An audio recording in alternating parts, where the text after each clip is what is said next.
आए थे, क्या कुछ जनता से प्यार मिला? यहाँ के लोगों का दर्द क्या है, कुछ बताएंगे? संथाल जो लोग कहते थे कि आंदोलन धनबाद बोकारो तक सीमित रहेगा, उनको लगातार हम लोग का परिश्रम, हम लोग का समर्पण और हम लोग का मेहनत लगातार उनको जवाब दे रहा है। कोडरमा गए, हजारीबाग गए, चतरा गए, कोल्हान गए, लातेहार गए, रांची गए और फाइनली संथाल परगना की भी धरती में अब हम लोग की जोरदार एंट्री हो चुकी है। नाला, सारठ और अब जामताड़ा का नारायणपुर क्षेत्र। प्यार अद्भुत मिला, अप्रतिम प्रेम स्नेह मिला, उसके लिए दिल से आभारी, शुक्रगुजार जनता की, जामताड़ा की जनता का। और जहाँ तक जामताड़ा का जब सवाल आता है, जैसे धनबाद जब जहन में आता है तो एक ही चीज़ आता है, कोल माफिया। ठीक उसी प्रकार जब जामताड़ा आती है तो सबसे चर्चित जो पहलू सामने आती है उसका नाम है साइबर क्राइम। तो बिल्कुल मैं साइबर क्राइम का पक्षधर कभी नहीं हूँ, ना कभी रहूँगा, लेकिन मेरा मानना है कि जो युवा आज साइबर क्राइम के अपराध की ओर बढ़ रहे हैं, निश्चय उन्हें प्रतिभा है, अपनी प्रतिभा को गलत जगह भी लगा रहे हैं, अपराध में लगा रहे हैं। तो कहीं ना कहीं सरकार अगर हमारी सोचती है, उनकी जो ऊर्जा स्टेमिना बर्बाद हो रही है, उसे अगर एक बेहतर इंजीनियरिंग क्षेत्र में अगर जामताड़ा को तब्दील किया जाए, यहाँ से बेहतर इंजीनियर तैयार होंगे, वो हैदराबाद, बेंगलोर और विदेशों में जाकर अपनी सेवाएं देंगे, तो मुझे लगता है अपराध पर भी नियंत्रण होगा और उन युवाओं में जो प्रतिभा है, हालांकि वो भले अभी अपराध की ओर लेकर जा रही है, उसका कहीं ना कहीं हम लोग सदुपयोग कर सकते हैं, दुरुपयोग होने से बच सकते हैं। मतलब जामताड़ा को देखने के बाद, समझने के बाद, लगभग 1800 वर्ग किलोमीटर में फैला जामताड़ा जिला का क्षेत्रफल, लगभग 7.5 लाख से 7.25 लाख की आबादी, और यहाँ बेहतर इंजीनियरिंग कॉलेज नहीं, बेहतर पॉलिटेक्निक के कॉलेज नहीं, बेहतर बीएड्स के कॉलेज नहीं, तो कहीं ना कहीं अगर शैक्षणिक संस्थानों का निर्माण यहाँ किया जाता है, निर्मित होते हैं, तो मुझे लगता है जामताड़ा के पास जो अभी ऊर्जा है, उस ऊर्जा को पूरा भारत सलाम करेगा, उस ऊर्जा को झारखंड सलाम करेगा।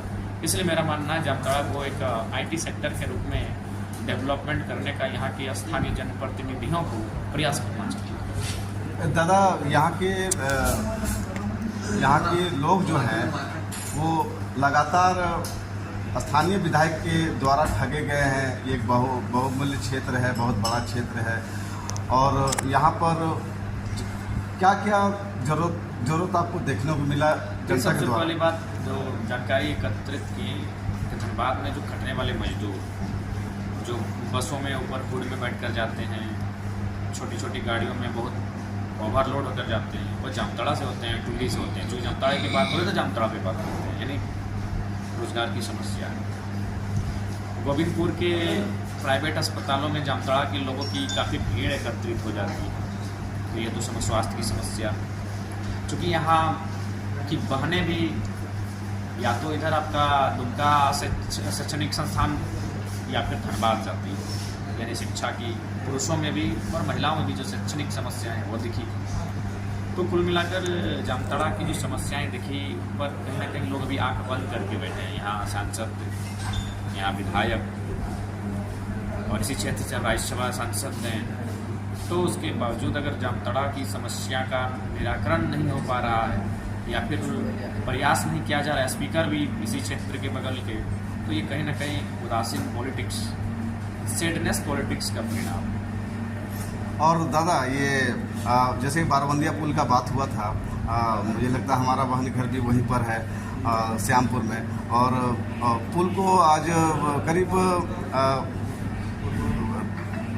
मुझे लगता है कि 8 साल से उसी हालत में है और आज तक बन नहीं पाया है। स्थानीय विधायक इरफान जी रहे और अर्पणा सेन गुप्ता भी रहे, क्या बोलना चाहेंगे? देखिए, सबसे पहली बात, दोनों जो विधायक हैं, विवेक की बात का अर्पणा जी के बारे में उतना कभी देखा नहीं मैंने, लेकिन वो उदासीन विधायक हैं, कभी एक्टिविटियों में या फिर सदन में बोलते हुए, मुद्दों पर चर्चा करते हुए कभी नहीं पाया। जहाँ तो इरफान जी का सवाल है, ये केवल मीडिया प्लेटफॉर्म में बोलते हैं, अच्छा बोलते हैं, बढ़िया बोलते हैं, लेकिन वो हाउस में है, और जो लोग हाउस में हैं उन्हें मीडिया में बोलने की क्या जरूरत है? हाउस में काम कीजिए। तो कहीं ना कहीं ये चीज़ जो ज्वलंत मुद्दे हैं उन पर उन्होंने बात नहीं किया। बाकी ऐसा नहीं, सड़क गली नली का काम उन्होंने भी किया होगा, शिलान्यास के कार्यक्रम में दिखते हैं। एक वीडियो के माध्यम से पता चला था कि इरफान अंसारी जी ने कहा था कि ये शिबू सोरेन जी का मुद्दा है और हमारे पिताजी, क्या नाम है उनके पिताजी का, फुरकान अंसारी जी का मुद्दा है और जयराम को इसमें सोचने की ज़रूरत नहीं है 60-40 या फिर नियोजन नीति या फिर 19 से 32 पर, तो इसके लिए क्या बोलेंगे? देखिए, सबसे पहली बात, इरफान भाई पढ़े लिखे व्यक्ति होकर इतना निम्न बयान दे रहे हैं, बहुत ही शर्मनाक है। मैं मानता हूँ, मैं फुरकान जी का सम्मान करता हूँ, मैं गुरु जी का सम्मान करता हूँ, लेकिन क्या उनके अलावा झारखंड में कोई नहीं है? उनके अलावा क्या झारखंड में कोई आंदोलनकारी नहीं है? तो ये कहीं ना कहीं उनका मैंने बहुत ही एक नैरो माइंडेड बयान है। उनका भी जो स्थान है वही स्थान बाकी आंदोलनकारियों का भी है, उनको ध्यान रखना चाहिए। और उनको वे तो फुरकान जी और गुरु जी का नाम लेने के चक्कर में विनोद बाबू का नाम भूल करने की बहुत बड़ी गलती कर रहे हैं मेरे हिसाब से। गुरु जी को अगर किसी ने उदय के रास्ते पर लाया है तो विनोद बाबू ने उंगली पकड़ कर लाया है, ये सर्वविदित है, पूरा झारखंड राज्य जानता है। तो इसीलिए मेरा मानना, अच्छा ठीक है बात है, आपने राज्य के लिए लड़ा, तो इसका मतलब क्या है कि आपके नाती आपके परनाती चलता रहेगा। अगर हम में प्रतिभा है तो क्या हम पॉलिटिक्स नहीं करेंगे? तो ये तो नैरो माइंडेड सोच है, बिल्कुल नैरो। एक डॉक्टर की इस प्रकार का बयान, ये नैरो माइंडेड सोच है। इसलिए इरफान दा को हम सजेस्ट करेंगे, ठीक है, इसको उनके हिसाब से तो जिन्होंने भारत देश को आज़ाद कराया था उन्हीं को पॉलिटिक्स करनी चाहिए थी। तो फिर आज भगत सिंह की फैमिली कहाँ है? आज अशफाकुल्ला खान की फैमिली कहाँ है? आज आज़ाद की फैमिली कहाँ है? आज नेताजी बोस की फैमिली कहाँ है? आज बिरसा मुंडा की फैमिली कहाँ है?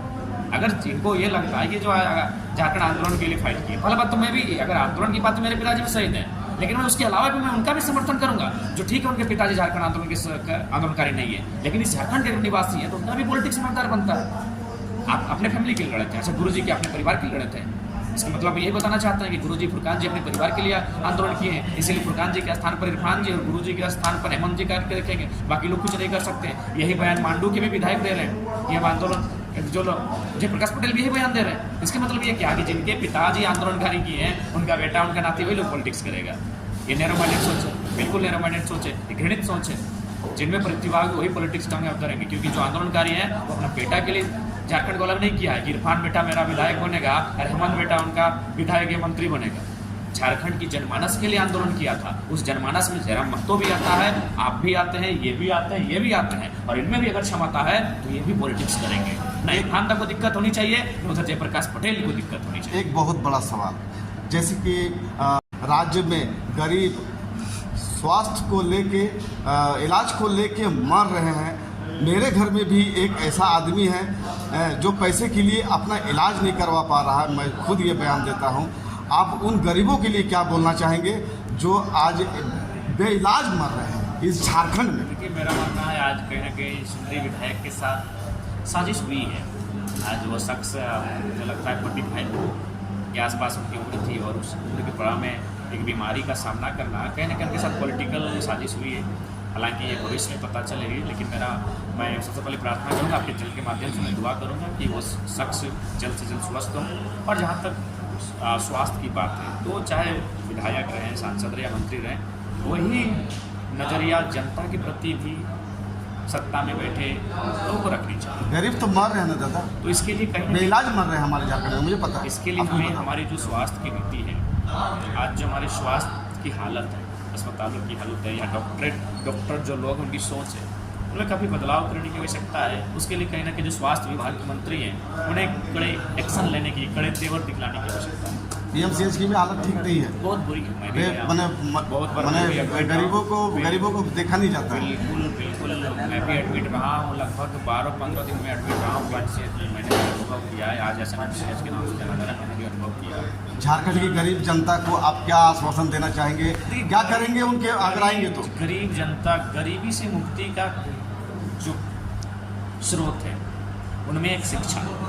गरीबी से अगर मुक्ति पाना चाहते हैं, यदि आप चाहते हैं कि मेरी वर्तमान पीढ़ी गरीबी की दलदल में है और मेरी आने वाली पीढ़ी गरीबी की दलदल का सामना नहीं करे, तो सबसे पहले आपको आने वाली पीढ़ी को शिक्षित करना होगा, एक बेहतर शिक्षा उसको देनी होगी।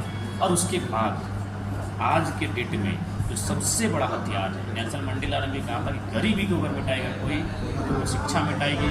और हम यही कहना चाहेंगे कि शैक्षणिक व्यवस्थाएं ही गरीबी को दूर करेंगी। दूसरी बात, हमारे पास जो वोट की वैल्यू है उसका महत्व को समझते हैं। आज भी हमारे लोग अपने वोट की वैल्यू की जो इम्पोर्टेंस है नहीं समझ पाए हैं।